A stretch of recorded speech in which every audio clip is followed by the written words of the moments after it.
Gara-gara ngurus narkoba ini, ternyata di kontribusinya itu keluarga. Papa mama yang nggak harmonis, sejak kecil anak dimarahin. Karena kata-kata lebih banyak.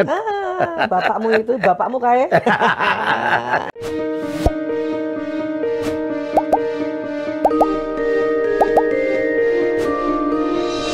Assalamualaikum warahmatullahi wabarakatuh. Tamu saya sekarang istimewa, idola saya, walaupun beliau mungkin nggak sadar kalau beliau idola saya. Saya tonton konten-kontennya, lucu, keren. Dan begitu saya baca di Wikipedia, ini orang sebenarnya apa sih gitu. Ya, Dr. Aisyah Dahlan. Ya sudah hadir di podcast saya. Assalamualaikum. Waalaikumsalam. Ibu tuh kalau mengklarifikasikan diri satu gitu, apakah seorang ustazah, dokter, atau apa, pre-cover narkotika? Dokter sebetulnya. Aslinya dokter? Iya. Ya. Label ustazah dari masyarakat kali ya. Masyarakat. Karena mungkin pertama muncul kalau untuk di medianya kan di Islam itu indah tuh. Iya. Sama Ustadz Maulana. Jadi kan biasanya yang ikut di sana jajaran para asatizah gitu. Jadi, saya nggak level itu, terlalu jauh. Kan sekarang kan yang dipanggil ustazah kan yang ada sekolahnya, yang lulusannya LC gitu kan. Waduh, masih di sini seperti itu ustazah di sana. Tapi gitu. apa yang Ibu sampaikan gitu, teknik komunikasi Ibu Aisyah menurut saya ketawa-ketawa Bu ya. Dan saya juga bingung, ini orang sebenarnya dia public speaker bidang parenting atau bidang apa, hubungan suami istri yang Ibu sampaikan dengan lucu itu gitu. Sebetulnya gara-gara ngurus pecandu narkoba Mas Elmi. Oke. Kan sejak 98 sampai sekarang itu main job saya kan dokter. Coba Ibu cerita dulu. Gitu. Kan saya baru baca, Ibu ternyata juga masuk di apa ya, lembaga yang men-recover korban narkoba slang. Iya, wow, betul. Di bagian dari slanker nih ternyata. Atau dokter Peace. Dokter Dia peace gitu. Jadi jangan ngeliat casing dulu. Casingnya begini tapi waduh. Iya, itu 2003 gabung sama slang. Jadi 98 saya sudah ngurus narkoba karena adik saya kena narkoba kan. Itu sejarahnya. Ibu dokter umum sebenarnya ya? Aslinya dokter umum. Tamatan UGM terakhir? Terakhir UGM. Sebelumnya UNHAS? S-nya UNHAS, dokternya di UGM. Oke. Terus waktu saya kembali ke Jakarta tuh ngelihat keanehan adik. Kenapa ya? Kan dulu belum ada BNN ya. Ya. Rehabilitasi baru ada Permadi Siwi. Iya. Tapi kan itu bukan khusus narkoba kan itu untuk anak-anak. Aslinya ya. Sama Abah Anom. Abah Anom yang di Suralaya. Adik saya nggak mau kedua-duanya. Kan susah ya ngebujuk anak pakai narkoba kan? Susah. Saya juga baru tahu dia pakai narkoba itu setelah perilakunya udah ngaco tuh. Udah berbohong, mencuri, udah semuanya yang kayak gitu. Dan kita waktu di kedokteran kan memang belajar zat adiktif, tapi nggak belajar behaviornya kan. Nah nanti suami saya tuh karena suami saya kan lama di Priuk. Anwar anak Warakas. Jadi Anwar anak Warakas. Nah dia bilang pasti ini narkotika. Dulu kan istilahnya bukan narkoba. Pasti kalau nggak cimeng gitu, morfin zaman dulu kan. Nah ternyata heroin kan, putau dan sebagainya. Nah saya nggak tahu harus rehab di mana, dia nggak mau di tempat ini. Akhirnya ada kabar dari keluarga itu disuruh bawa ke KL, Kuala Lumpur, sebuah rehabilitasi namanya Rumah Pengasih. Jadi dibawalah ke sana. Ibu dampingi? Ya, suami saya dulu sana, baru saya nyusul. Sampai di sana suami saya bilang, udah kamu belajar narkotika. Tadinya mau masuk spesialis anak. Cuma kata suami saya, udah banyak dokter anak. Ini kamu belajar narkotika aja rehabilitasi gitu kan. Jadi bukan di psikiaternya tetapi di rehabilitasinya. Belajar cepet aja Mas, karena waktu itu bersamaan juga tetangga kena, sepupu kena, dan pokoknya banyak deh. Jadi kata suami, belajar cepet aja gimana caranya di Indonesia, di Jakarta kita harus bikin rehab kayak di sana. Atas restunya dari Rumah Pengasih KL waktu itu ya. Akhirnya kita bikinlah di Rumah Sakit Harum. Rumah Sakit Harum di Kalimalang. Di situ kita bikin. Pinggir sungai. Pinggir sungai. Sekarang udah lewat tol. Di atasnya ada becayu ya. Kok jadi detail gitu terus? Ya sejak itu udah bikin. Terus akhirnya, kalau sama slang 2003. Jadi waktu Mas Bim kakak Ivan pulih itu tahun 2000 kan. Nah terus mau bikin iklan layanan masyarakat say no to drugs kan dulu nggak ada, Mas. Nggak ada dulu. Iya. Iya. Nah, waktu itu boleh sebut itu nggak sih stasiun? Nggak apa-apa, nggak ada masalah. TPI dulu yang minta. TPI minta kita bikin sama Mas Bim Bim gitu. Akhirnya kita bikinnya di Harum waktu itu. Bikin di Harum. Nah, mulai di situ Bunda yang minta. Dok, dampingin ini dong, slang untuk sharing. Oke. Karena rumah ayah saya itu tetanggaan sama slang. Sama Bunda Ivet? Iya, sama Bunda Ivet. Nah, makanya kita udah sering ke potlot, dampingin, ngobrol aja. Kan pendampingan tuh ngobrol aja kan sama Mas Bim Bim, kakak. Tanya hal-hal yang misalnya, itu bot itu narkoba ya dok, misalnya gitu kan. Yang golongan benzo tuh, iya gitu. Nah, terus Mas Bim Bim bilang, dok ada nggak sih rehabilitasi yang kita bisa bikin murah? Karena saat itu rehabilitasi mahal banget, Mas. Mahal banget. Ya bisa di atas 7 jutaan lebih lah. Gitu. Detoksifikasi juga 12 jutaan lebih. Saya waktu itu karena juga sudah tugas di puskesmas dan mulai tahu polanya, tahap-tahapannya kan. Jadi kalau kita mau mengobati pecandu, tahap pertama detoksifikasi. Ya, itu sekitar bisa 2 pekan sampai 3 pekan. Kalau Cimeng lebih lama, 1 bulan. Ngebersihinnya lebih lama. Habis itu rehabilitasi sosial 6 bulan sampai 1 tahun. Itu yang lama ya? Itu yang lama. Habis itu udah pasca rehab lagi. Gitu. Nah, jadi waktu udah lihat polanya, oh kalau detoksifikasi sebetulnya nggak usah dikasih obat, asal ditemenin aja, bersih sendiri. Selama paling nggak 10 hari. Tapi dijagain. Nah, waktu nunggu 10 hari itulah sakit banget. Yang sakau itu ya? Iya, withdrawalnya kan, putus zatnya. Nah, Mas Bim waktu tanya, saya bilang bisa gitu. Karena waktu itu Mas Bim Bim sama Mas Kakak Mas Ivan waktu detoksifikasinya pakai ramuan herbal Cina. Itu cukup tinggi harganya. Nah, waktu slankers, jadi slankers ini kan pas lihat mereka pulih, kepengen juga. Mas Bim Bim bantuin, pakai herbal Cina itu. Ada marah juga mereka insap Ibu ya? Iya. Bandar pasti marah. Iya, marah.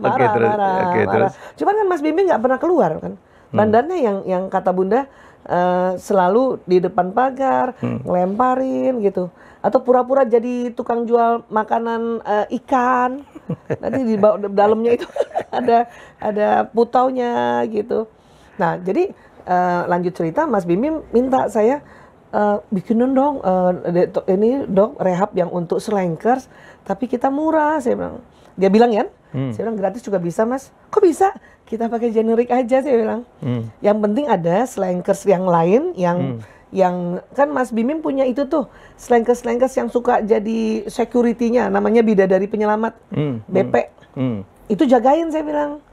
Karena memang harus dijagain aja kan, supaya nanti kan 10 hari bersih sendiri.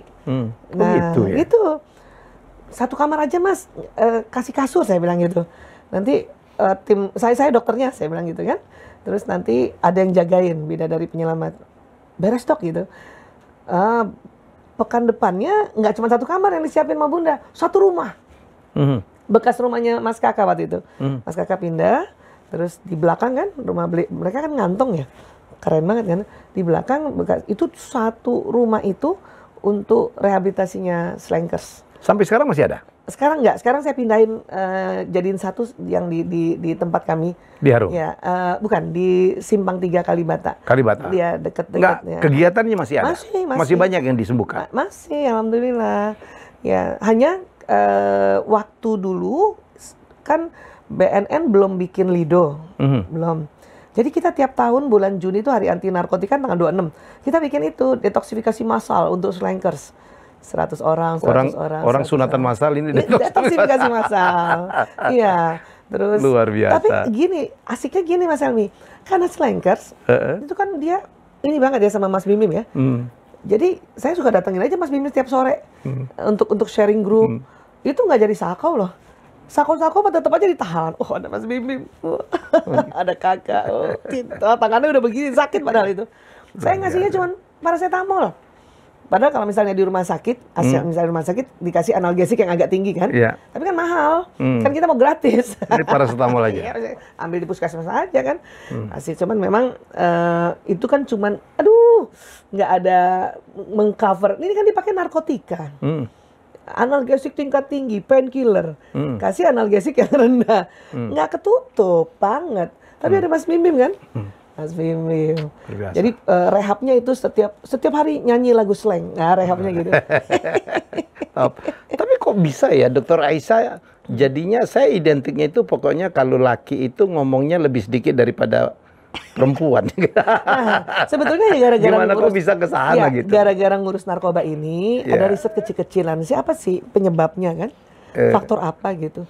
Ternyata keluarga. Ternyata di kontribusinya itu keluarga. Terutama hubungan papa mama. Papa mama yang nggak harmonis, sejak kecil anak dimarahin. Jadi kan ke parenting ya. Dimarahin oleh ibu terutama ya. Iya. Karena kata-kata lebih banyak.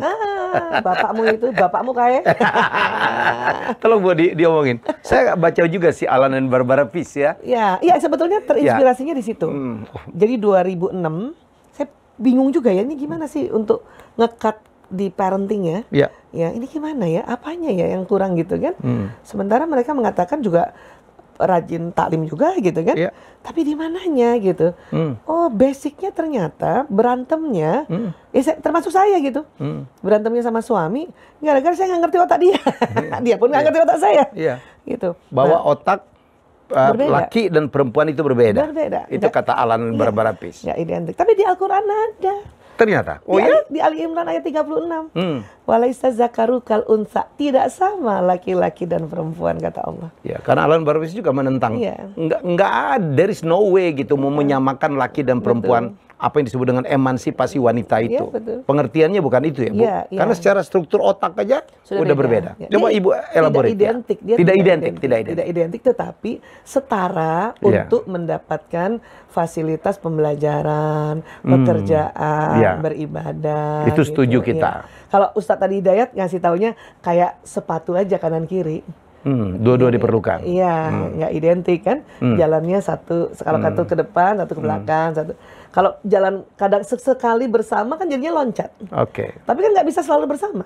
Otak lelaki juga lebih besar daripada perempuan ya Bu ya? Iya, sedikit. Dan kemampuannya terutama dalam apa ya, kata-kata ya. Ibu, data gimana Bu? Ya. Kalau perempuan otak bicaranya ada kiri kanan bagian belakang. Oke. Ya. Kalau laki-laki kiri aja. Separuh cuman. Jadi perempuan ada kiri kanan itu yang membuat. Berapa kata perempuan sehari jatahnya? Range-nya kalau laki-laki 7.000 kata per hari. 7.000 kata. Tapi perempuan? Itu sudah kata, sudah vokal sama gerakan tubuhnya 7.000. 7.000? Iya. Oke. Gitu. Hanya 7.000? Iya. Perempuan 20.000. Tuh. Asik. Yang pendiam 16.000 Mas. Oke, ngomel aja. Ngomel itu efek samping. Untuk menghabiskan jatahnya. Nah, karena ada riset berikutnya adalah perempuan kalau dalam sehari kurang dari 16.000 kata, pusing deh. Tidur malamnya tidak nyenyak.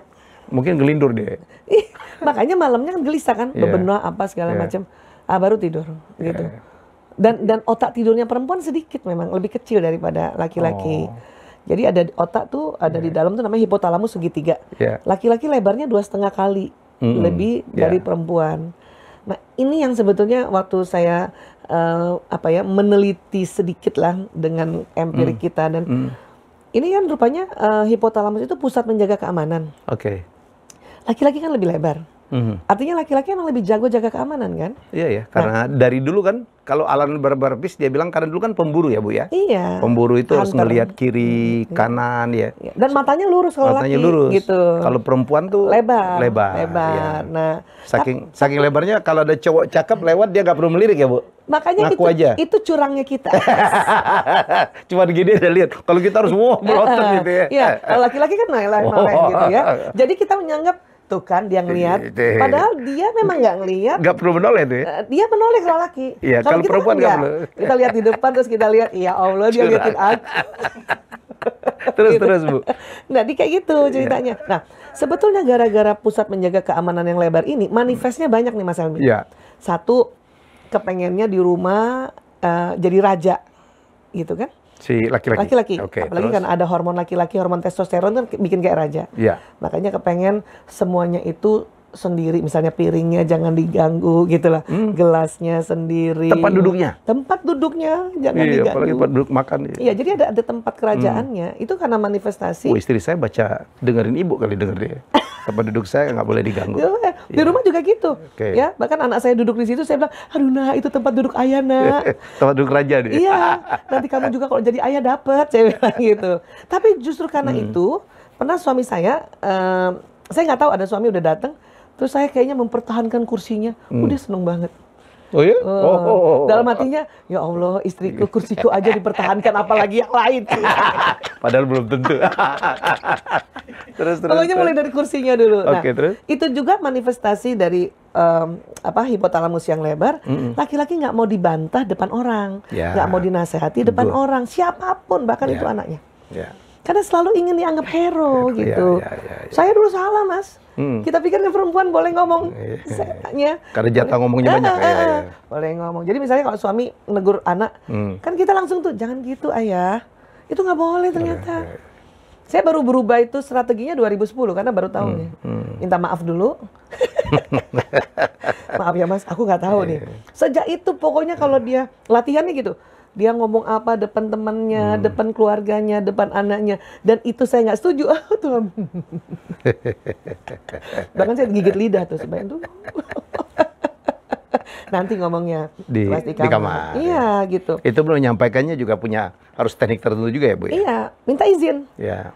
Jadi jadi kan laki-laki kan laki-laki kan bersaing. Bersaing. Otak perempuan berkumpul. Nah, karena bersaing, jatah kata-kata kuotanya yang sedikit, dan selalu mau jaga keamanan. Inilah bawah sadarnya laki-laki selalu menganggap waktu tuh sedikit. Waktu sedikit. Jadi interaksi dengan keluarga sedikit. Saya udah lakukan sedikit itu udah oke gitu loh. Karena prioritas yang lain. Ya gitu. Maka kalau mau ngomong serius tuh ada caranya tuh, ada 3 tuh adabnya. 1, tentukan jadwal. Ya, nanti habis asar aku ngomong ya gitu. Terus kita udah was-was tuh Bu. Iya. Terus terang tuh kalau saya gitu saya, mau ngomong apa nih? Sama durasi waktu itu harus ditentukan. Ya. 15 menit aja gitu. Dan menit ya, jangan jam. Kalau jam ditinggal saya. 3 jam aja. Kata suami, ada rapat. Oke, terus? Karena kan laki-laki takut sebetulnya. Iya. Ngomong sama perempuan agak lama, apalagi sama istrinya suka tersesat otaknya. Ketiga, baru apa sih yang mau diomongin gitu? Agendanya apa? Iya. Makanya laki-laki seneng rapat sebetulnya. Dibanding ngobrol-ngobrol yang berkepanjangan. Karena supaya menghindarin istri? Iya. Karena rapat itu memenuhi 3 tadi. Saya pikir karena untuk menghindarin istri ngomel. Ya, dia rapat jelas waktunya, durasinya jelas, itinerary-nya jelas. Nah, kita begitu. Nah, terus waktu misalnya kesel, itu nggak, kan saya dulu salah misalnya, kamu nih selalu bikin kesel aku gitu kan. Ada kan selalu gitu. Nggak boleh itu. Ya, itu kan dia tangkapnya berarti sejak ijab kabul kalau selalu. Jadi sampaikannya pesan saya gitu, ayah, aku kesel banget. Jadi aku. Baru dia tanya kesel sama siapa? Sama kamu. Dadah. Apanya? Saya tuh waktu pertama kali latihan itu selalu lihat jam. Jangan sampai lebih 15 menit supaya dia percaya. Besok-besoknya kalau saya minta curhat, ya makanya dicatat. Ini. Dia udah minta maaf. Oke, gitu. Ya udah. Gimana Bu, Ibu yang cerita? Kan saya ngalamin lah. Saya kalau itu saya baca Alan Barbapri sudah tahu. Kita tuh kalau pulang rapat, apalagi kita kan public speaker. Sebenarnya jatah omong kita tuh udah habis kan Bu? Udah habis. Begitu di rumah disambut lagi dengan pertanyaan-pertanyaan, omelan. Wah itu Ibu orang jadi gini. Perempuan kan karena stoknya masih banyak. Apalagi di rumah ya. Ya, hanya di rumah misalnya. Teman gosipnya nggak datang gitu, ngumpul tuh ya. Kalau zaman dulu kan ibu-ibu zaman dulu anaknya kan 5, 7, 10, ya kan? Ngerjain sendiri, nyuci sendiri, masak sendiri. Komunikasinya banyak. Kan udah habis tuh. Sebetulnya ya, ataupun tinggal dikit lah ya. Nah, bapak-bapak zaman dulu kan nggak sampai malam Mas. Jam 4 sore udah datang. Makanya yang satu yang 7.000 karena sore udah datang, oke lah, mungkin tinggal 2.000. Yang 20.000 karena kerja dari subuh sampai sore, mungkin juga tinggal 2.000. Makanya ada budaya zaman dulu suami istri duduk-duduk di beranda itu loh. Beranda ngobrol, lucu-lucuan, karena dia skornya sama. Sekarang kan lifestyle-nya berubah. Itu yang tadi zaman dulu ya? Sekarang berbeda. Sekarang berbeda. Anak nggak banyak. Semua pekerjaan rumah tangga udah bisa dibantu alat atau khadimat atau pembantu gitu kan. gitu. Nah, suami karena ada ganjil genap pulangnya di atas jam 9 kan, kalau mobilnya nggak pas. Oke. 7.000 habis lah Mas. Makanya sampai di rumah istrinya masih pengen ngomong karena dia mungkin masih 5.000 kata, suami tinggal 50 aja. Jadi pas ngomong dijawabnya cuman kesel lah. Kesel. Dikira nggak nanggepin ya. Iya. Saya tuh begitu dulu. Terus pergi ke kantor suami, saya lihat di kantor kok dia ngomong ya, terus ngenesu-nesu. Kalau di kantor aja ngomong, kalau sama aku nggak ngomong. Kalau sama temennya aja ngomong. Ini yang persoalan. Ini yang di Alan and Barbara Pease di buku itu Bu ya, Why Women Nagging, selalu ngomel gitu, dan apa? Laki-laki tidak bisa baca tanda ya. Iya, karena itu tadi, karena lifestyle ya, kan jadi drastis dia punya gap. Ya kan? Sementara hipotalamus laki-laki tadi juga lebar tadi, selalu ingin jadi pahlawan gitu. Si perempuan punya kebutuhan untuk mengeluarkan kata-kata, karena tadi takut nggak tidur malam Mas, 16.000. Gelisah dia ya. Gelisah kan gitu. Terus apa yang harus dilakukan Bu? Sebetulnya gini aja. Oleh pasangan suami istri lah, biar dua-dua mengerti. Asal tahu nih, udah tahu kan. Nah, kayak bahwa saya ada nih, perbedaan itu. Ya, saya udah tahu nih. Waktu itu juga kasih tahu suami, udah minta maaf, dia kan seneng tuh. Bahwa saya kemarin salah. Jadi gitu kalau sama suami. Jadi bukan suami yang salah. Yang terlambat sadar siapa? Yang terlambat, yang pertama yang sadar siapa? Sadar saya. Karena waktu itu kan pusing, ada apa ya? Terus jalan-jalan ke Gramedia, ya Allah apa yang harus saya baca? Itu kayaknya leher tuh gini, nah itu bukunya Alan Barbara Pease. Baca. Ketawa saya. Ini dia nih, ini dia. Terus ngetik kan di belakangnya banyak jurnal kan? Di daftar pustakanya lihat. Nah, namanya kalau orang kesehatan harus lihat jurnal aslinya gitu ya. Wah ini dia nih, ini dia. Terus saya minta maaf. Dia bilang ada pencerahan kan? Minta maaf, saya bilang maaf ya, pertama saya nggak tahu kalau kamu ngomongnya udah sedikit, saya nggak tahu kalau saya kasih dulu zaman SMS kan, SMS BB kamu jawabnya cuma oka, saya kira kamu udah nggak sayang sama aku, padahal karena stoknya udah habis, gitu lah minta maaf. Ibu nyindir saya tuh oke, sip ya. Lah emang begitu. Terima kasih gitu. Makanya saya bilang sama ibu-ibu, Bu, percuma juga ganti suami akan begitu juga. Laki, kecuali lah suaminya bukan laki ya kan. Makanya mending belajar kan, mending belajar. Jadi nggak usah baper, nggak usah terlalu capek untuk buang energi gara-gara itu, gitu kan. Belum lagi kalau baru sampai di satu tempat, laki-laki kan mukanya nggak langsung lentur, karena ada testosteron. Itu kali ini bukan kata Alan, ini kayaknya kata Luan Birizendin. Bukunya juga dia riset tentang male brain and female brain itu. Ya, jadi kayaknya Alan juga ada deh. 10 menit pertama laki-laki apabila sampai mukanya rata. Apapun dia punya perasaan.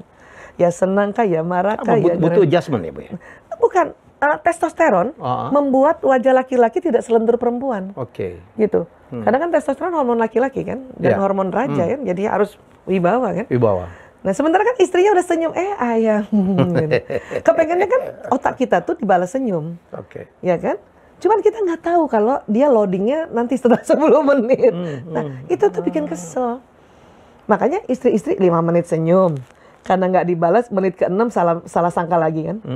Pasti dia nggak suka pulang ke rumah. Menit ke-7 kita marah. Nah sementara si suami baru mau loading.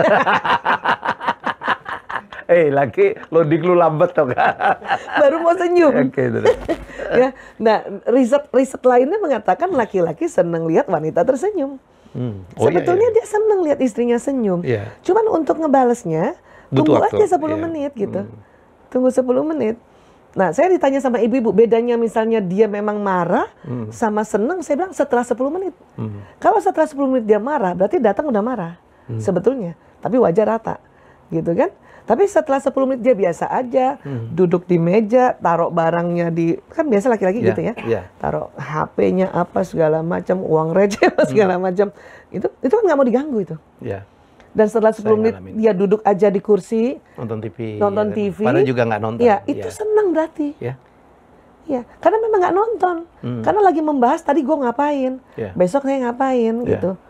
Kayak katanya kayak laki-laki zaman dulu. That's normal ya Bu ya? Iya. Karena saya begitu tuh. Iya emang. Istri saya dulu, waduh, ayah ini apa, mandi dulu kan? Enggak, kita duduk dulu. Duduk.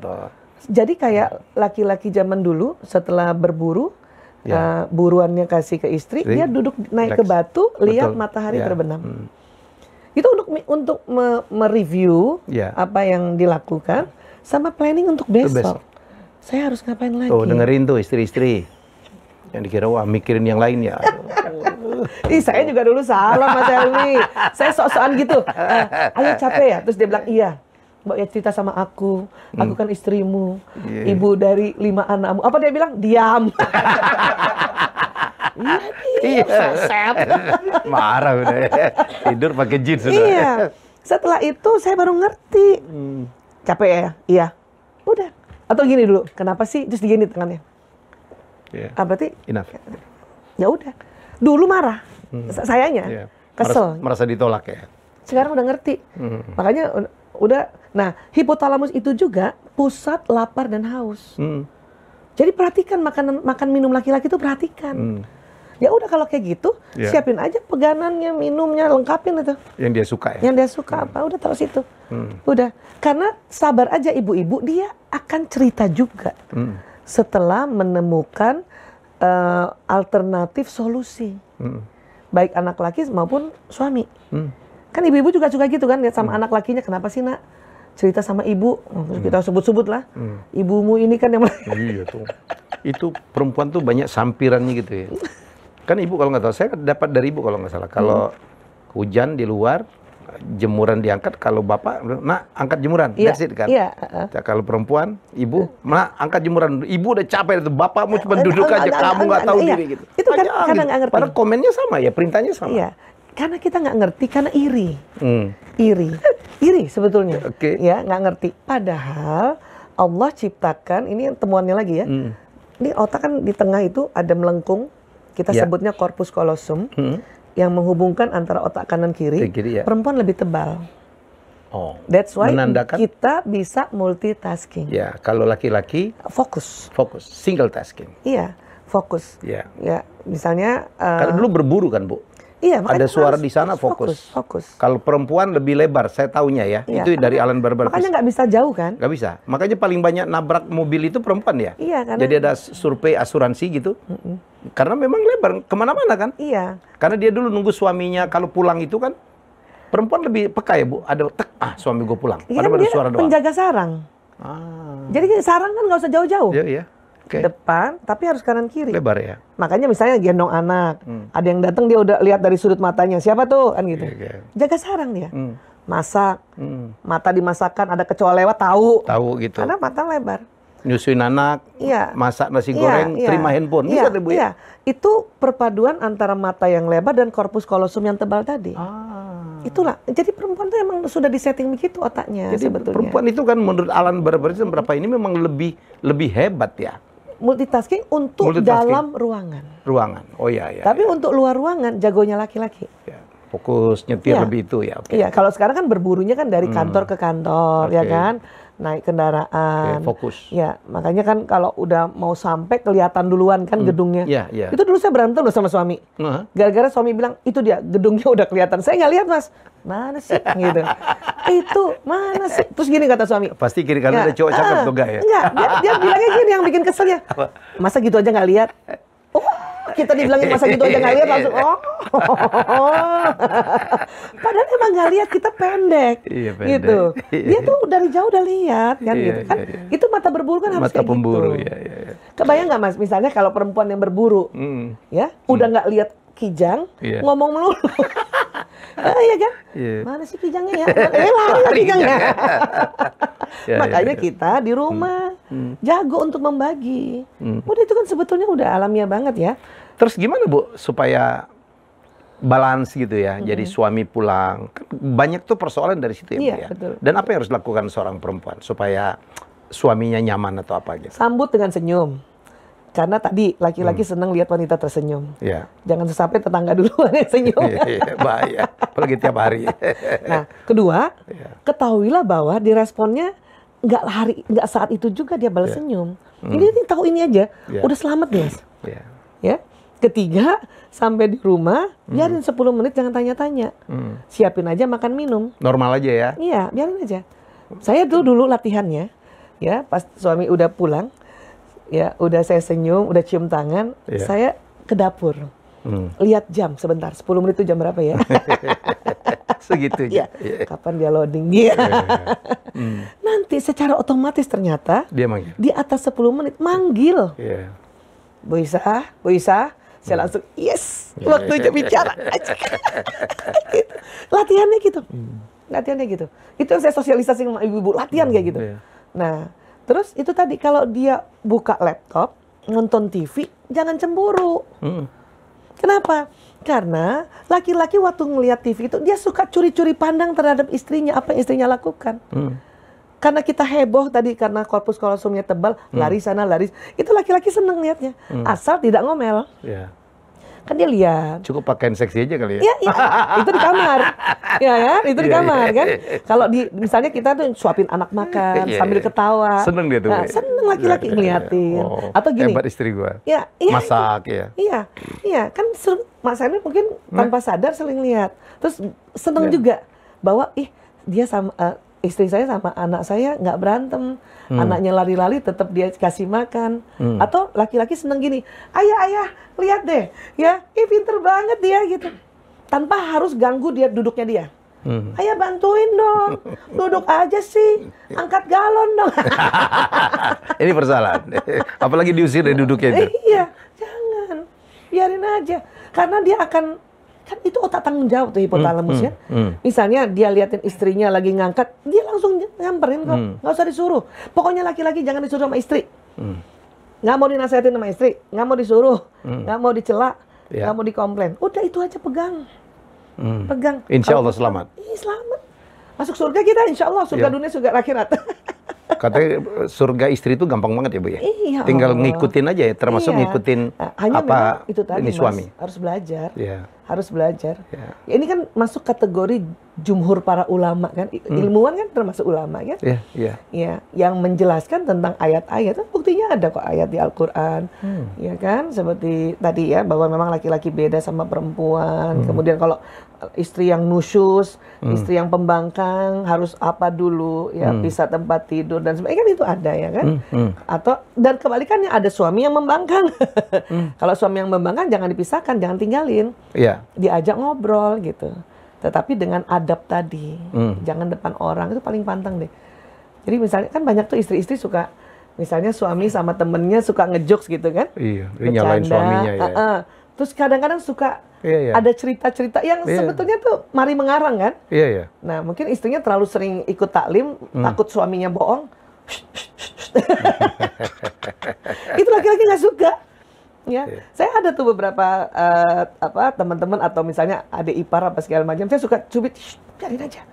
Tapi dia mau bohong, udah malaikat juga males nyatetnya. Orang lagi ngejuk, gimana aja. Kalau perlu ketawa. Iya kan? Ketawa. Itu beda banget ya. Saya sejak 2006 baca bukunya Alan, terus 2010 Luan Rizienin tadi, merubah strategi. Itu asik banget. Asik banget. Dan suami saya sekarang gini, belajar sama Dokter Aisyah. Gitu, belajar sama Dokter. Karena dia udah merasakan manfaatnya. Iya. Walaupun dia nggak pernah ikut seminar, Mas. Nggak pernah. Selama bertahun-tahun saya seminar ada cuma sekali atau 2 kali ya. Itu pun gara-gara di kantornya. Mau nggak mau kan dia bos. Dia denger. Karena dia tahu, pasti gue jadi contoh. Pasti gue jadi contoh nih. Nah, itu jadi yang harus ngertinya itu. Terus satu lagi Mas, 2 lagi tuh hipotalamus. Pusat tidur. Jadi dulu saya baper. Kalau ngobrol di tempat tidur, belum selesai ngobrol, udah tidur. Kan pusat hipotalamus itu bayangin. Pusatnya jaga keamanan, termasuk keamanan ekonomi, bersamaan dengan pusat tidur. Artinya kalau udah capek kerja, otomatis kan dia akan tidur cepat. Itu gitu. Jadi dulu saya baper gitu, merasa bahwa tuh kan saya ngomong dia tidur, tadi kalau WA cuman oka gitu. Ini kapan ngomong ya kan gitu kan? Mohon maaf, ini apakah termasuk, mungkin ya kita nggak apa-apa, channel saya yang nonton orang dewasa, termasuk habis berhubungan badan ya, berhubungan intim, itu laki-laki cenderung langsung tidur kan? Iya. Dan hipotalamus itu juga pusat syahwat birahi Mas. Artinya dia mungkin tidur duluan, jadi macam-macam ya. Iya. Tidur duluan, tengah malam bangunin istrinya untuk beribadah intim tadi. Ya. Dan langsung tidur lagi. Tidur lagi. Kalau yang itu karena pada saat orgasmes itu dopamin naik, endorfin naik. Endorfin naik. Ya. Jadi kayak orang endorfin itu apa? Yang kesenangan ya? Iya, senang. Itu bikin tidur. Orang kayak pakai putau. Putau kan heroin. Iya. Morfin kan? Iya. Endorfin kan morfin. Tapi endorfin kan morfin alami. Itu persis kayak orang apa namanya? Pedau kalau kita bahasa pecandu tuh. Fly. Nah, tetapi pada saat tidur itu sebetulnya dia mengulang kembali pelayanan istrinya. Dia gembira, bahagia. Cuman ibu-ibu suka sebel kan ditinggal tidur. Enak aja loh. Udah tidur dibangun, udah bangun ditidurin gitu ya Bu ya. Iya. Udah tidurin ditinggal tidur lagi. Iya. Makanya kita ngomel atau nyubit. Iya. Nah, padahal si suami lagi menikmati flashback tentang layanan istrinya. Nah, kalau dicubit ganti perempuan di sini. Itu kayak switch gitu ya. Sama suruh switch. Rugi sendiri loh. Sama suruh. Makanya biarin aja. Aku yang dipikirin. Malah kalau perlu doain itu aku. Itu seru tuh sebetulnya kalau udah tahu tuh. Jadi tenang aja. Walaupun memang kita karena korpus kolosum yang tebal tadi, dia ada lanjut lagi di kanan kirinya tuh di atas sini nih Mas, namanya amigdala. Apa lagi? Amigdala itu tempat yang akan memunculkan emosi marah, kesal, jengkel, sedih. Kiri kanan? Ya, di sini. Persis di sini. Jadi ini kalau dibor ke dalam, antara titik ini sama ini di depan ini gini. Nyambung. Itu ada amigdala, besarnya kayak buah almond. Disitulah yang nanti menstimulasi emosi yang negatif, dan disitulah memori negatif muncul. Ya, tersimpan. Nah, perempuan karena amigdala itu dipegang oleh korpus kolosum yang tebal, ya. Maka sering banget mengakses memori lama yang sebetulnya sudah dibicarakan. Yang orang-orang bilang itu ngerepet tuh kesana ya Bu ya? Iya. Makanya kenapa kalau kita mau misalnya membahas kekesalan yang hari ini, jangan lama-lama. Karena kalau udah di atas 15 menit, 30 menit, dia mengakses amigdala untuk buka yang 3 bulan yang lalu. Kalau Anwar Fuadi bilang istri saya itu dulu dia bilang tuh ahli sejarah. Nah, iya, makanya dia tahu tuh tahun 67 gua sama cewek mana gitu. Itulah. Ahli sejarah. Ya, itu kita semua perempuan begitu. Karena tatanan anatominya memang dampak dari multitasking. Ya, dia mengingat flashback dengan cepat, yang sebetulnya suaminya sudah minta maaf, sudah bahas. Laki-laki nggak gitu. Makanya pas kita cerita lagi tentang kamu dulu begini, kamu dulu. Suami-suami kan, bukannya udah dibahas ya? Bukannya gue udah minta maaf ya? Padahal intinya dengerin aja. Dengerin aja. Karena perempuan nggak bisa diem amigdalanya kalau dia nggak omongin. Dia berputar-putar, nggak kayak laki, berputar-putar. Jadi tipsnya adalah dengerin aja. Dengerin, betul lagi. Terus minta maaf lagi aja nggak apa-apa. Ya udah aku minta maaf lagi. Kita langsung tenang. So simple ya. Simple banget. Tapi untuk mencapai saling pengertian itu kan butuh waktu ya Bu ya. Butuh waktu. Butuh komunikasi juga. Ya. Sama itu ya belajar. Makanya saya sering ketemu ya kalau istri-istri ya. Bu Aisyah, salamnya suami saya. Lo kenapa? Ya, suami saya sering banget denger ceramahnya Bu Aisyah terus kasih tahu saya. Tuh, dengerin. Bareng lagi. Itu sama kayak dulu saya bawain acara Masih Kagum Cinta kemudian Bu. Kan kita kan sering nasihat-nasihat gitu. Mereka nonton tuh, dia ngomong tuh. Gue nonton sama bini gue tuh. Pokoknya saling sini. Tuh, dengerin. Dengerin. Ya, apalagi kan itu kan kayak gambaran otaknya kan. Itu bagus banget waktu Mas Helmi bikin tuh. Bikin lagi Mas. Di sini aja, di ini. TV-nya Mas Helmi aja. Ininya advisernya pasti Bu Aisyah lah. Dulu kita Mbak Re ya. Oh iya, Ibu Win. Keren tuh. Bu, di otak yang sama yang tadi kita bahas, kan ya ini kita sekaligus biar pasangan suami istri tahu gitu ya. Bahwa laki itu kalau dia udah minta untuk dilayani itu, kalau ditolak itu kan bisa macam-macam. Makanya kan kita dilaknat. Dan ada hukumnya secara Islam nggak boleh ditolak kan? Ya Bu. Dilaknat. Karena dilaknat sampai pagi hari oleh malaikat katanya. Karena kan jadi gini, rupanya ya, kalau misalnya dilayani, hipotalamus yang pusat menjaga keamanannya jadi bagus lagi keesokan harinya. Sehingga menjaga keamanan ekonominya bagus lagi. Gitu. Jadinya dia berkaitan sih. Jadi bertahap sebetulnya dirilekskan oleh Allah. makan minum dulu. Karena dia pusat makan minum. Oke.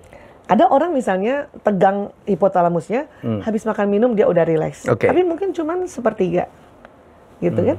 Terus karena pusat tidur, tidurlah dia.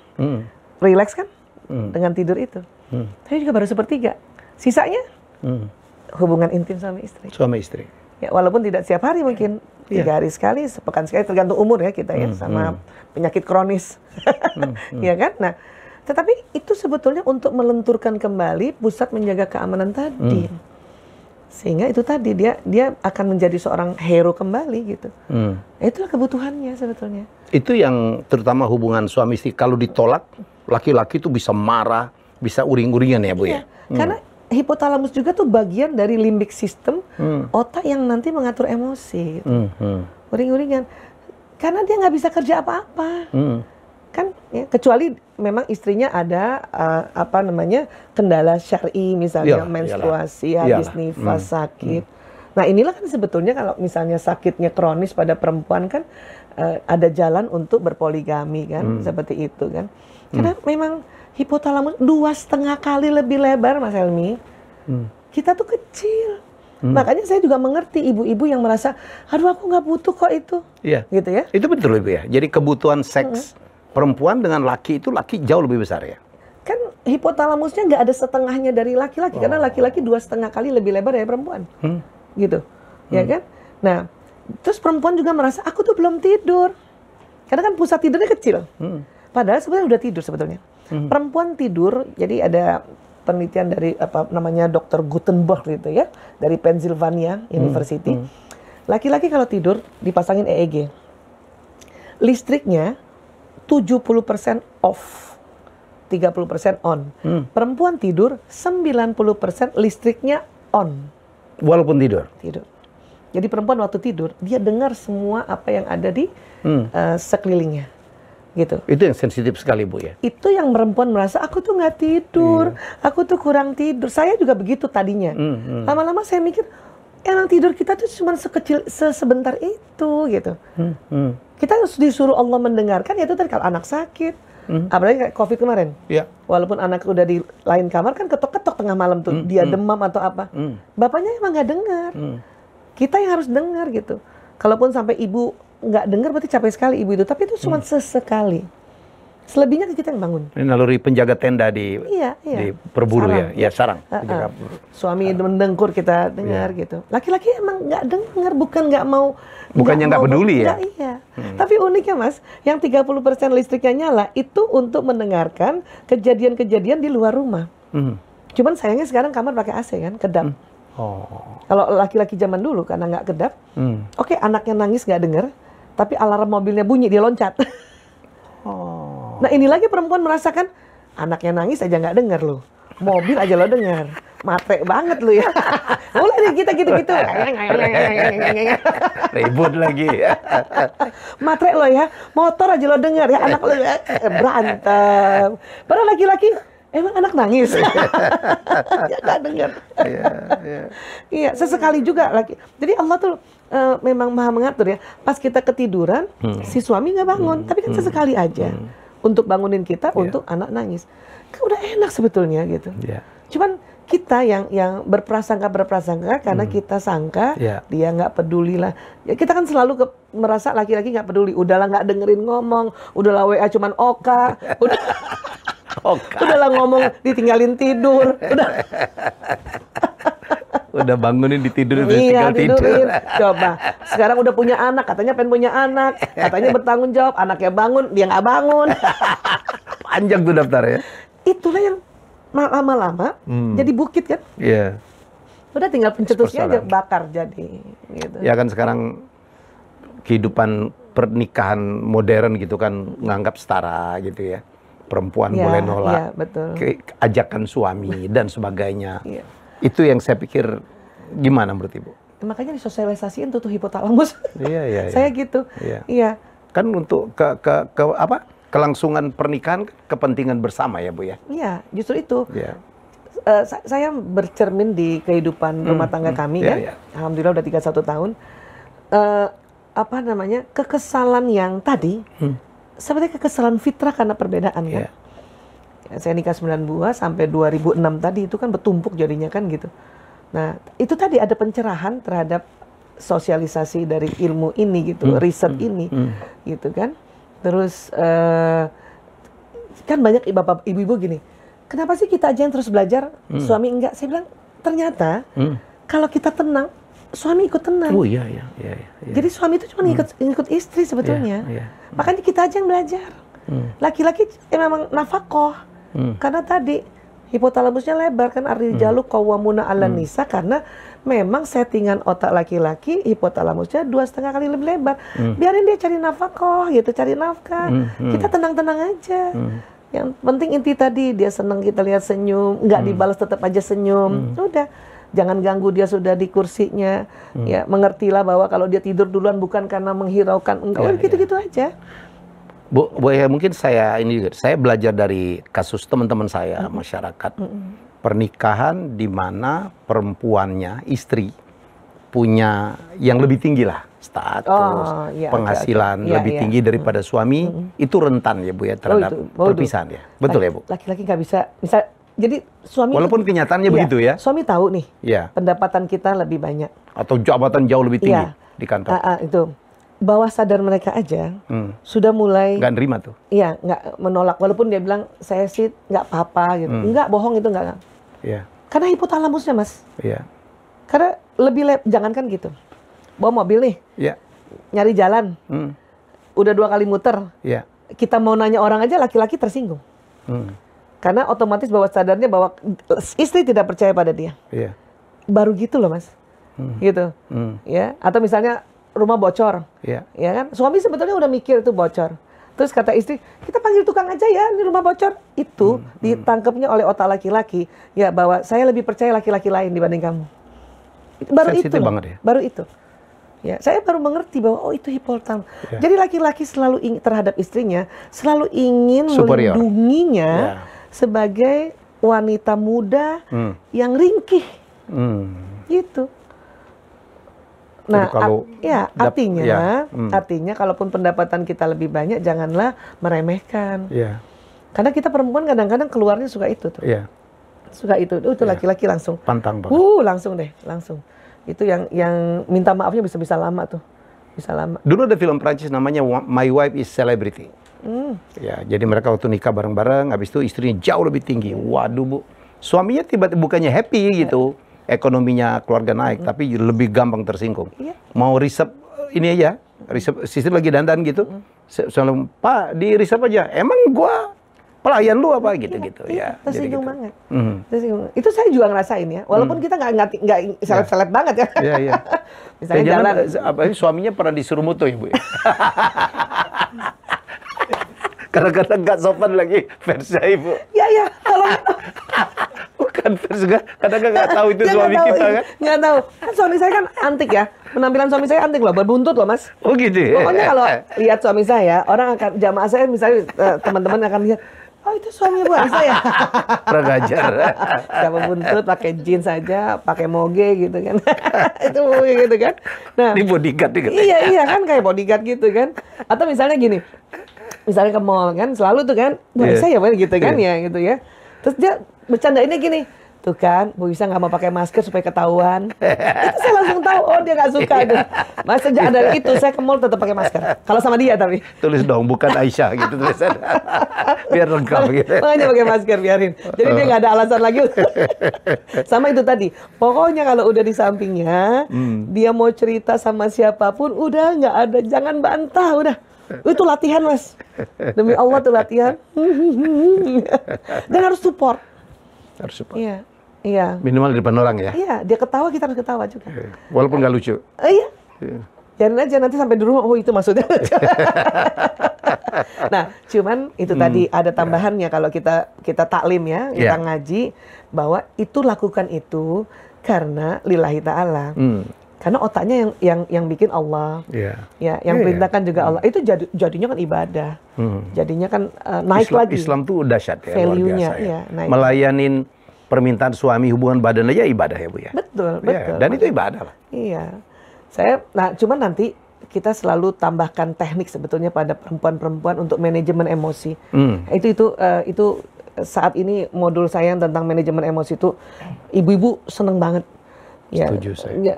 Semoga dibaca banyak orang. Iya. Karena gue kemarin dapat konten bagus banget, Bu. Katanya perempuan tuh sukanya 3 eng. Ngemil, ngemol, ngomel. Dan mereka tidak suka laki 3 kosong katanya, Bu. Apa otak kosong, omong kosong, sama kantong kosong.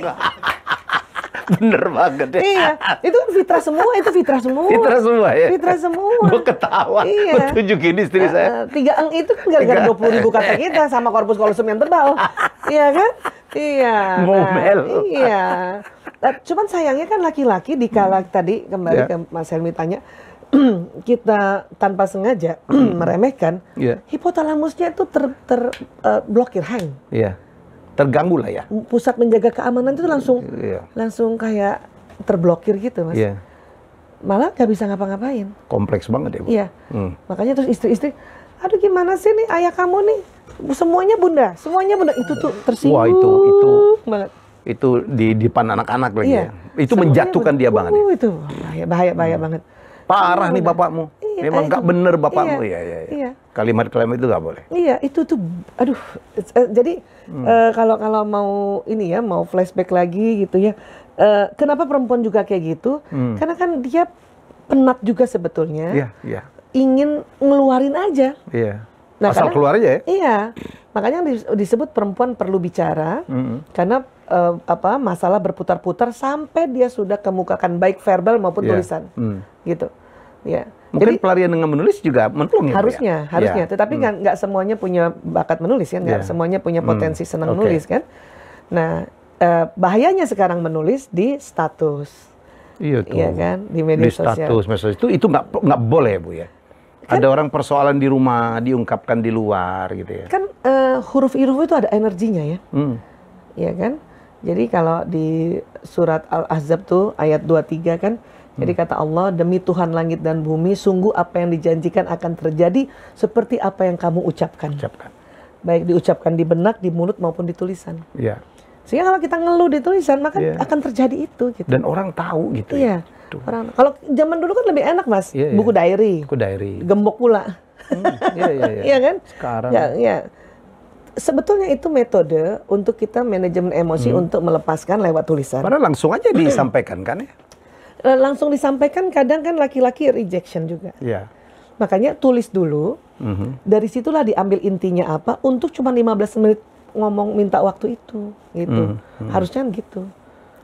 Saya untung masih suka itu. Kalau mau ngata-ngatain suami di buku diary, ya Allah, nah dari situ baru kita lihat, oh cuman mau minta ini kan keinginan kita cuman wanting to control, wanting for approval, mau wanting for secure kan, itu doang basic dari emosi kita kan. Apa wanting to control? Karena kita selalu mau in control orang. Makanya muncul marah. Ya. Kalau terganggu kontrolnya ya. Kita selalu mau kontrol. Kita mau selalu harusnya ayah gini dong, harusnya kamu gini dong, kan wanting to control itu. Ya, terus for approval kita karena selalu ingin diterima sebagai istri, gitu. Atau misalnya suami datang ke rumah kakaknya, kan laki-laki terhadap kakak perempuannya dia harus melayani kan, maksudnya ya. Ngobrolnya lebih banyak, kita lihat dia kok ngobrolnya lebih banyak sama kakak ipar, saya enggak. Nah, itu wanting for approval kita yang sedang goyah gitu. Ya mbok ya, aku juga diajak ngomong dong. Nah, muncul marahnya karena wanting for approval. Secure itu tadi mulai dari yang uangnya kah, jaga keamanannya kah, seperti itu. Itu juga harus dipenuhi. Iya, gitu kan. Sehingga itu tadi jadi kayak benang kusut ya, Mas. Benang kusut, kita nggak ngerti otaknya, kemudian nggak ngerti juga tatanan bahwa nafkahnya suami itu kalau di Anissa itu kan separuh aja untuk istri. Separuh terserah suami, mau investasi, mau kasih ibunya, mau kasih saudara-saudaranya gitu. Nah kita kan mungkin di Indonesia aja barangkali, nggak tahu ya di luar negeri. Uangmu, uangku. Kalau itu oke. Kalau itu oke. Nah itu ada fatwanya tuh. Tapi itu tadi gaji suami semuanya dipegang istri, itu nggak oke. Nggak oke ya, Bu ya. Nggak oke tuh. Separuh aja. Biar dia punya keleluasan untuk memenuhi hipotalamusnya yang menjaga keamanan itu. Keren. Termasuk menjaga keamanan hierarki, mulai ibu, banyak sekali ayah, suami menyerahkan semua penghasilan ke istri. Ya, nggak gitu sebetulnya. Kadang-kadang dia cuma dijatain, Bu, tiap hari berapa gitu. Itu keliru itu. Keliru. Itu lagi yang laki-laki bawah sadarnya, ya akan merasa bahwa dia sebagai hero-nya mana. Yang darurat yang harus dia mengeluarkan dana untuk ini mana gitu. Itu kan lama-lama dan ada satu tapi saya lupa ya di mana hipotalamus bisa mengkerut, Mas Helmi. Gara-gara itu. Gara-gara itu. Sehingga dia punya kemampuan mencari nafkah berkurang. Ya. Dan ada yang ekstrim. Maaf, bisa jadi gay.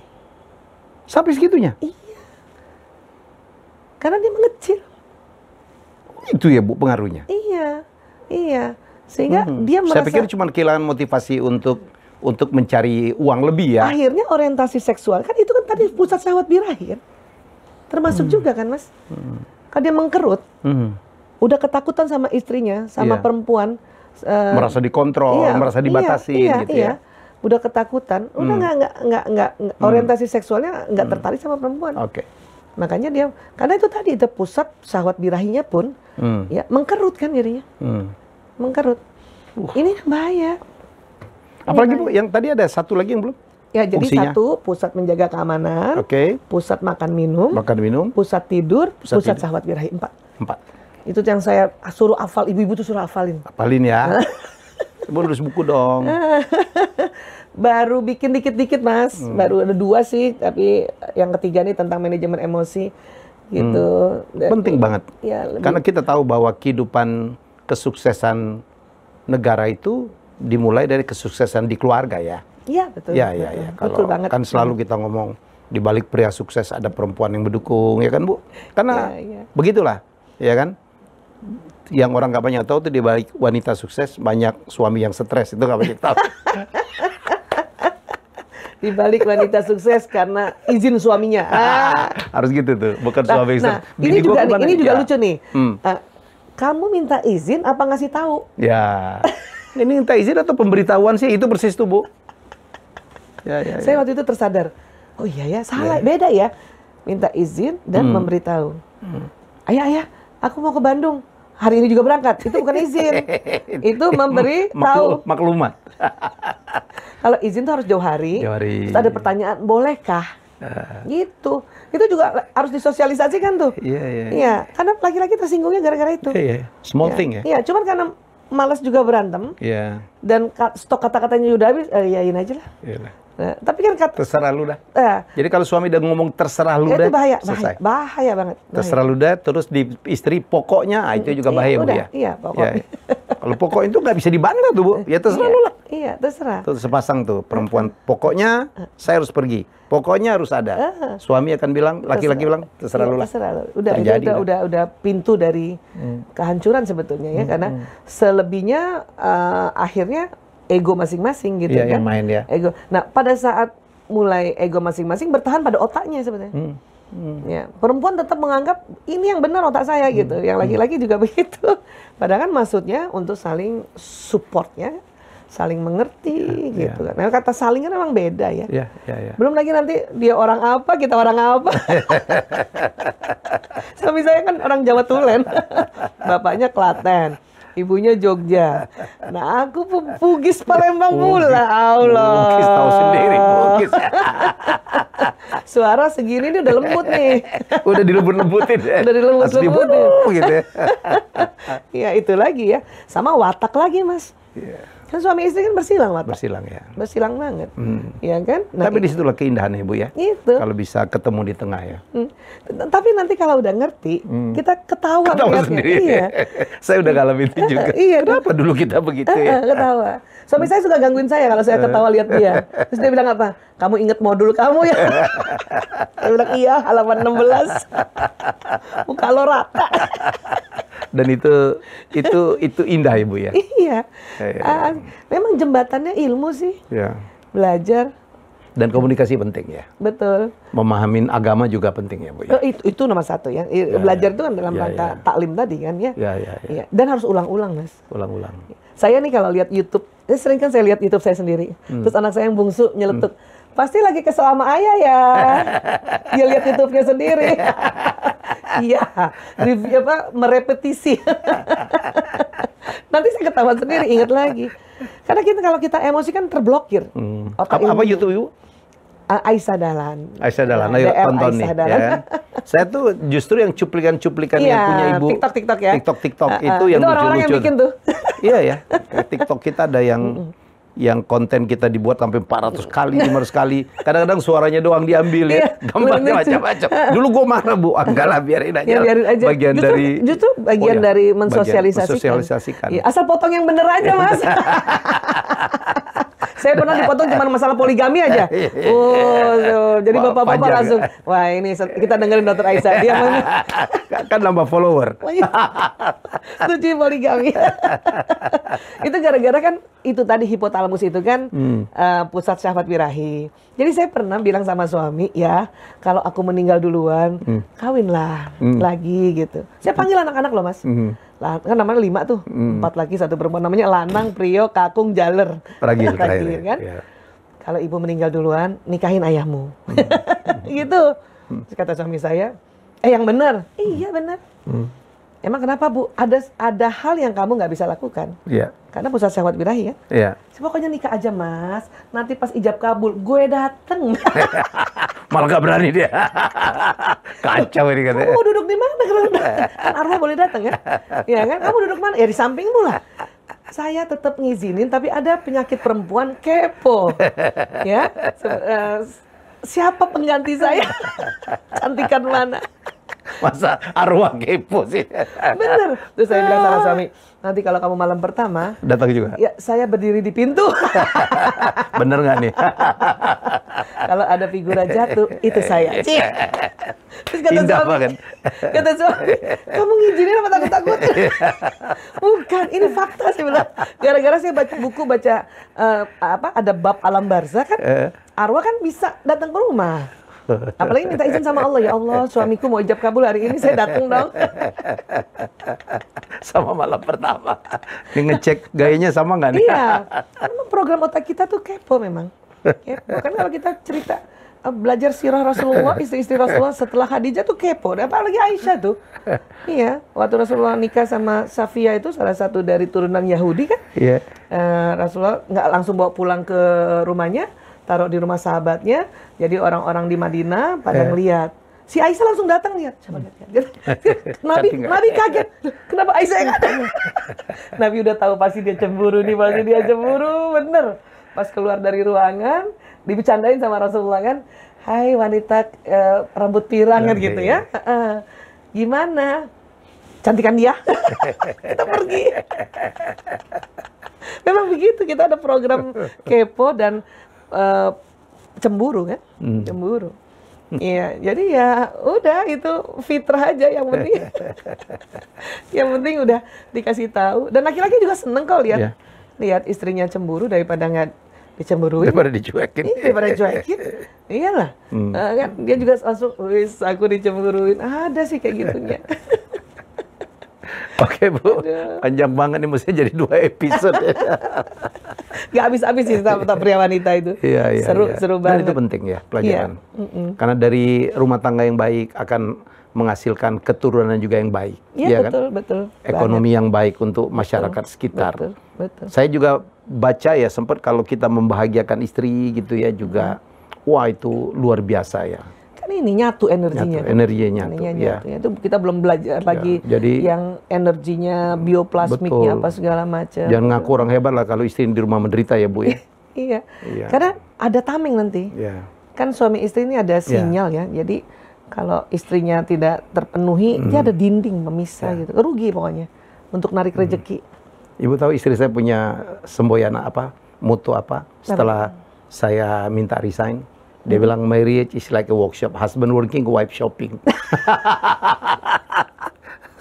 Ya kan, memang otak tanggung jawab kan ya? Iya, dinikmati kan? Dia bilang siapa suruh juru gue ini. Makanya ada tips juga Mas, seminggu sekali paling enggak jalan sama suami di siang hari. Siangan supaya dengar 7.000 katanya tadi. Oh gitu. Iya, kalau enggak kan kita cuma sisa doang di rumah. Dapat sisa terus ya. Iya kan? Jadi paling enggak atau datang aja ke kantor lihat ya. Saya suka tuh sekali-sekali muncul di kantornya suami, bukan mau ngapa-ngapain, cuman pengen denger dia ngomong. Itu tapi. Oh, kombinasi. Sekretarisnya ganti gak ya? Di mana ya dia gitu. Atau saya kadang-kadang misalnya dia ada ngasih sambutan gitu. Ya, saya datang cuman mau dengar 7.000 katanya itu. Cuma 7.000 katanya itu. Karena di rumah cuman sisa-sisa. Nehi ya, kok dapat sisa terus? Sisa-sisa. Ya habis gimana? Tunggu ganjil genap. Kalau mobilnya ganjil harinya genap kan di atas jam 9. Sering lah berjalan sama istri ya Bu. Saya banyak sekali sih traveling, nonton sama-sama, makan sama-sama. Iya, menjaga itu balance. Saya udah 60 Bu, mau ngapain lagi? Betul. Nikmatin hidup, enjoy life. Bener. Ya, harusnya mungkin juga dari muda pun begitu ya. Harus jalan. Jadi saya work hard, play hard lah ya, kerja keras tapi waktunya main-main, dan itu yang saya niatkan. Sama anak, sama cucu sekarang asik Bu. Iya. Enak banget. Iya. Nah, itu modal besar Mas. Saya tuh masih suka saya tuh kan suka diam tuh. Anak saya main, cucu main, wah di rumah saya diam. Kadang-kadang buka handphone, istri saya marah tuh dia. Gak tahu karena kita memang pada menikmatin. Ini cucunya datang dia malah main handphone. Iya, itu kayaknya keluhan semua istri deh. Iya. Tapi sekali lagi, padahal tuh suami duduk, kita merhatiin. Iya, merhatiin. Ketawa gitu. Iya. Ikut ketawa sekali-sekali itu kan. Karena memang tidak selentur perempuan. Iya. Semoga istriku mendengar. Dan istri-istri yang lain. Amin. Bahwa harus dimengerti. Pokoknya kita tanggung jawab Bu. Iya kan? Iya, malah yang penting gitu tadi yang saya bilang. Nanti omanya bilang, panggilnya apa sih Mas Helmi? Kangkung? Opa kan? Opa, Oma. Ya, Mbak Febri Oma gitu kan. Opa, ini lihat nih. Suami-suami dia, oh iya, itu udah seneng sebetulnya. Udah seneng banget kita. Iya. Nah, harapan kita si Oma, opanya turun main. Ngobrol gitu nggak bisa. Kamu harus ngobrol lah sama anak-anakmu gitu. Komplainnya. Ya Allah, udah banyak kita ngomong hampir tiap hari gitu. Bapak-bapak ya karena 7.000 kata merasa ngomongnya cuma berapa nggak tahu udah banyak. Pakai Bluetooth sih. Pakai Bluetooth. Terima kasih Ibu Dr. Aisyah Dahlan, keren banget. Semoga ini memberikan manfaat ya. Ayo tonton, ajak suami, ajak istri tonton. Saya akan lead. Ya, suami istri tonton ini. Kalau mau bahagia. Ya. Masya Allah. Termasuk istri saya tonton. Orang Febri, maaf ya. Ibu ustazahnya kalau dia lagi itu juga dia nonton kontennya sendiri loh. Kalau lagi lupa. Makanya anak saya nandain, lagi kesel ya. Emang enak diledekin anak sendiri. Terima kasih Bu. Sama-sama, terima kasih Mas Helmi. Sukses terus, tetap sama bermanfaat. Mas Helmi juga, insya Allah. Senang banget saya ya. Hari ini kita diskusi sesuatu yang agak berbeda. Ya, saya udah lama baca buku. Saya punya 4 buku, 5 buku kali ya. Alan dan Barkis, ya. Itu keren. Sepasang suami istri, padahal nasihatin orang pernikahan, tapi mereka sendiri bercerai akhirnya. That's life. Ya. Kita jumpa lagi dengan tamu saya selanjutnya. Bye-bye. Assalamualaikum. Waalaikumsalam. Terima kasih Bu. Sama-sama. Terima kasih sudah menonton Helmi Bicara. Jangan lupa untuk like, komen, share, dan subscribe.